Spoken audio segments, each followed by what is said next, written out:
Bom dia, galerinha. Estamos de volta para mais uma aula remota. Hoje é a nossa 51ª aula remota, dia 3 de 8 de 2020, segunda-feira.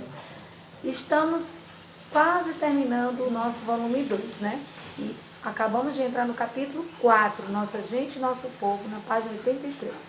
Então, para iniciar, você vai observar a imagem e depois conversar com a professora e os colegas sobre a questão a seguir. O que a gente vê na imagem? Então, a gente vê aí a professora mostrando para os alunos cenas de diferentes momentos da história do Brasil, não é isso?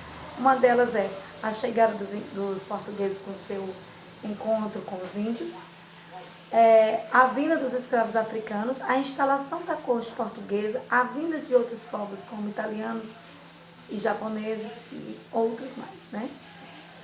Como a imagem se relaciona com o título deste capítulo?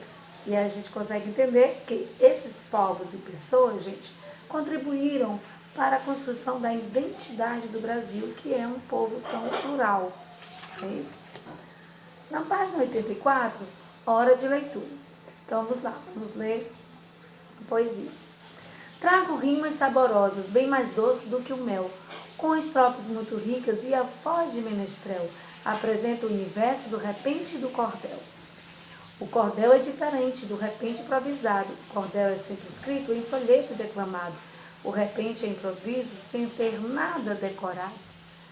O cordel desenvolveu-se nas quebradas do sertão, do Agreste ou Cariri, toda aquela região, onde a chuva é abençoada e o sol faz judiação.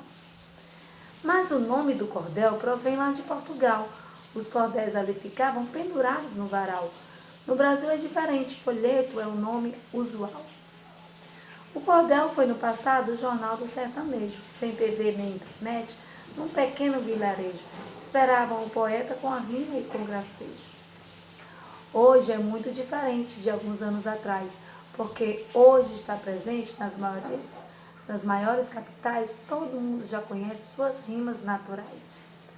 O cordel também é feito por migrante nordestino, mesmo longe de sua terra, não esqueceu seu destino e preserva sua cultura como um grande peregrino. Quem escreve o cordel é chamado cordelista e quem canta improvisado é chamado repentista. Seja escrito ou de improviso, rimas são a sua pista. Rimas são terminações que possuem o mesmo som. Por exemplo, TED e prédio, batom rima com bombom. Céu não rima com cresceu, nem feijão rima com dor. Estilogravura na capa, o folheto recebeu um desenho de madeira, que o verso engrandeceu. Acho que você é capaz de também fazer o seu. Então, menestrel significa o que, gente? Poeta, cantor. Repente é qualquer improviso ou versos improvisados que seja verso composto sem preparo prévio. Agreste e Cariri são regiões do Nordeste brasileiro. Sertanejo, próprio do sertão, que vive no sertão. Gracejo é algo dito com graça. Peregrino, indivíduo que viaja, viajantes, pessoas que visitam um local sagrado com finalidade essencialmente religiosa, às vezes até romeira. Estilogravura são gravuras talhadas na madeira. E aí vamos para linhas e entrelinhas. Você acabou de ler um texto de cordel. Assim como os poemas, os cordéis também são escritos em, exatamente, versos e estrofes. E aí na segunda você tinha que conversar com o professor e com os colegas sobre as semelhanças e as diferenças existentes entre o texto de cordel que você acabou de ler e os poemas que você conhece. Em seguida, registrar as conclusões. Então, a gente conversou e chegou à conclusão que o cordel é um tipo de poema popular, mas há algo diferente entre os dois gêneros.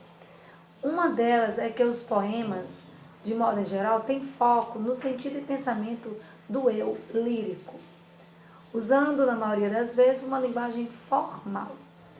Os cordéis, por sua vez, contam histórias como se fossem narrações em versos, empregam uma linguagem mais coloquial.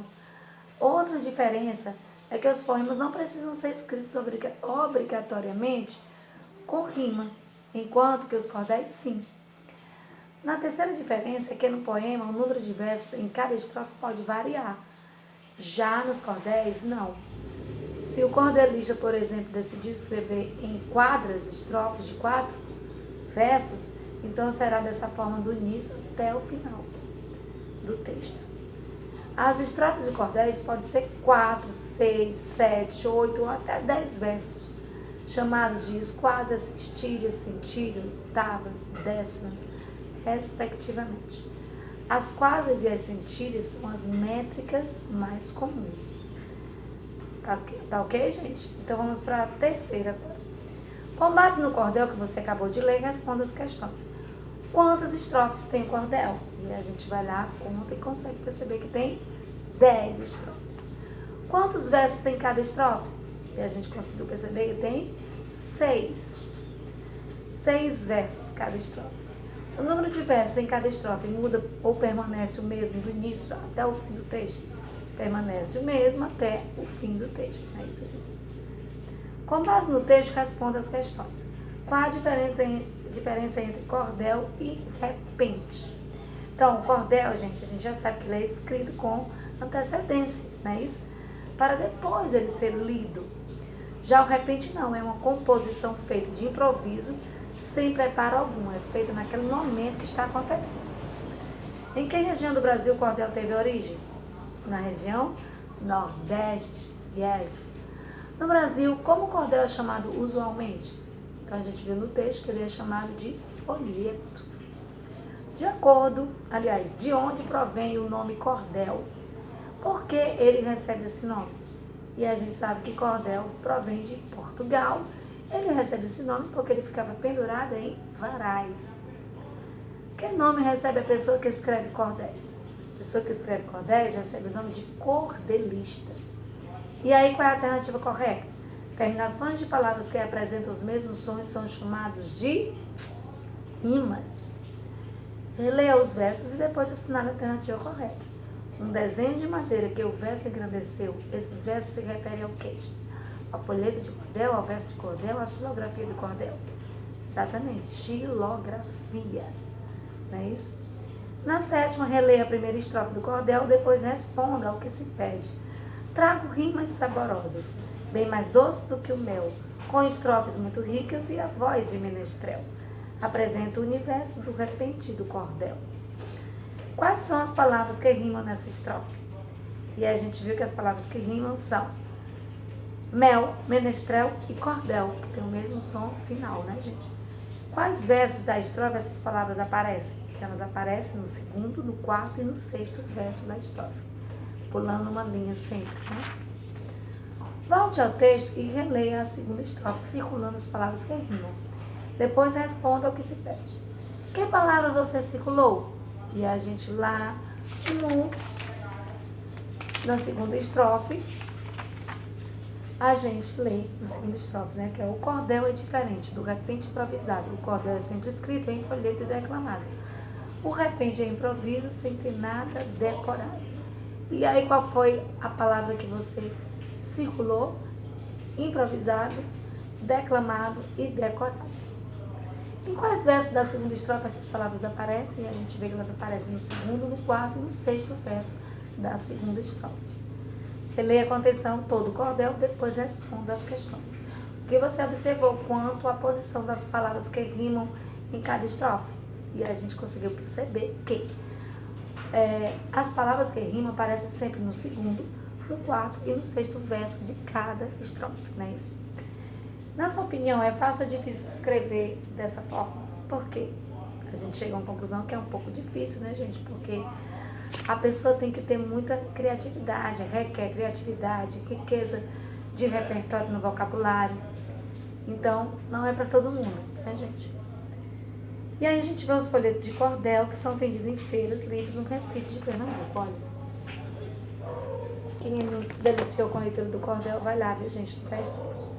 Agora vamos para o encontro da língua, substantivo primitivo e derivado. Você vai reler a estrofe do texto. O cordel foi no passado o jornal do sertanejo, sem TV nem internet, no pequeno vilarejo. Esperavam o poeta com a rima e com gracejo. E aí as palavras destacadas da estrofe são os substantivos. São as negritas, que é cordel, sertanejo, vilarejo, gracejo. E elas já existem, né? São palavras que foram criadas com base em outras palavras. Então ela já existe. Substantivo cordel foi criado de onde, gente? De qual palavra? Criado a partir da corda. Sertanejo a partir do sertão. Vilarejo a partir da vila. E gracejo a partir da graça. Então é isso. A gente viu que os substantivos que dão origem a outra palavra são chamados de substantivos primitivos. E os substantivos que se originam de outra palavra são chamados de substantivos derivados. Sabia que o mesmo acontece com os adjetivos? Lestas dos estrofes observando as palavras destacadas. Trago rimas saborosas, bem mais doces que o mel, com estrofes muito ricas e a voz de menestrel. Apresenta o universo do repente do cordel. O cordel é diferente do pré-repente improvisado. O cordel é sempre escrito em folheto e declamado. O repente é improvisado sem ter nada decorado. E aí as palavrinhas saborosas, improvisado, decorado estão destacadas, né? Porque são adjetivos e foram criados com base em outros substantivos ou verbos que já existem. Por exemplo, saborosas vem de sabor, que é um substantivo. Improvisado vem de improvisar, que é um verbo. Decorado vem de decorar, que também é um verbo. Agora é com você. Leia essas estrofes do texto, escrevendo as palavras destacadas, depois responda o que se pede. Quem escreve o cordel é chamado de cordelista. Quem canta improvisado é chamado de repentista. Seja escrito ou de improviso, rimas são a sua pista. E aí a palavra cordelista e repentista está em negrito. Essas palavras são substantivo primitivo ou derivado? E a gente sabe que é derivado, né, gente? Porque ela provém de outra palavra. Explique a sua resposta, exatamente o que a tia Cassara acabou de falar. Os substantivos são derivados porque foram criados com base em outros substantivos, que foi justamente quem? Cordel e repente. E aí, vamos para os adjetivos primitivos e derivados também. Volte ao texto, releia a terceira e a sexta estrofe e em seguida faça o que se pede. Circule em cada estrofe um adjetivo derivado. Dica, há apenas uma em cada estrofe. Então, a gente vai aqui novamente ler a terceira estrofe, certo? O cordel é diferente do repente improvisado. O cordel é sempre escrito em folheto e declamado. O repente improvisado sem ter nada decorado. E aí, quais foram as palavras que você teve que circular, né? O adjetivo, só tem um adjetivo derivado. Qual é, gente? Aí é o abençoada. Então, você circula o nome abençoada. Vamos agora para a sexta estrofe. Hoje é muito diferente de alguns anos atrás, porque hoje está presente nas maioria das capitais, todo mundo já conhece suas rimas naturais. E aí a gente vê que o outro adjetivo aí é o que, gente? Naturais. Então, você deve circular abençoada na terceira estrofe e naturais na sexta estrofe. Coloque isso aí também na páginazinha 90, na questão A. Na B, agora explique de que palavras esses adjetivos derivam. Abençoada, ela vem de quê? De qual nome? Ela deriva de um verbo. Que verbo é esse? Abençoar. E naturais, ela deriva de alguma outra palavra que é um substantivo. Mas que substantivo é esse? Natureza, exatamente. Naturais vem de natureza. E aí a página 91, você vai fazer em casa. Na próxima aula a gente faz a correção, tá bom, meus amores? A gente fica por aqui. Um bom almoço para todos e até amanhã, se Deus quiser, com mais uma aula remota.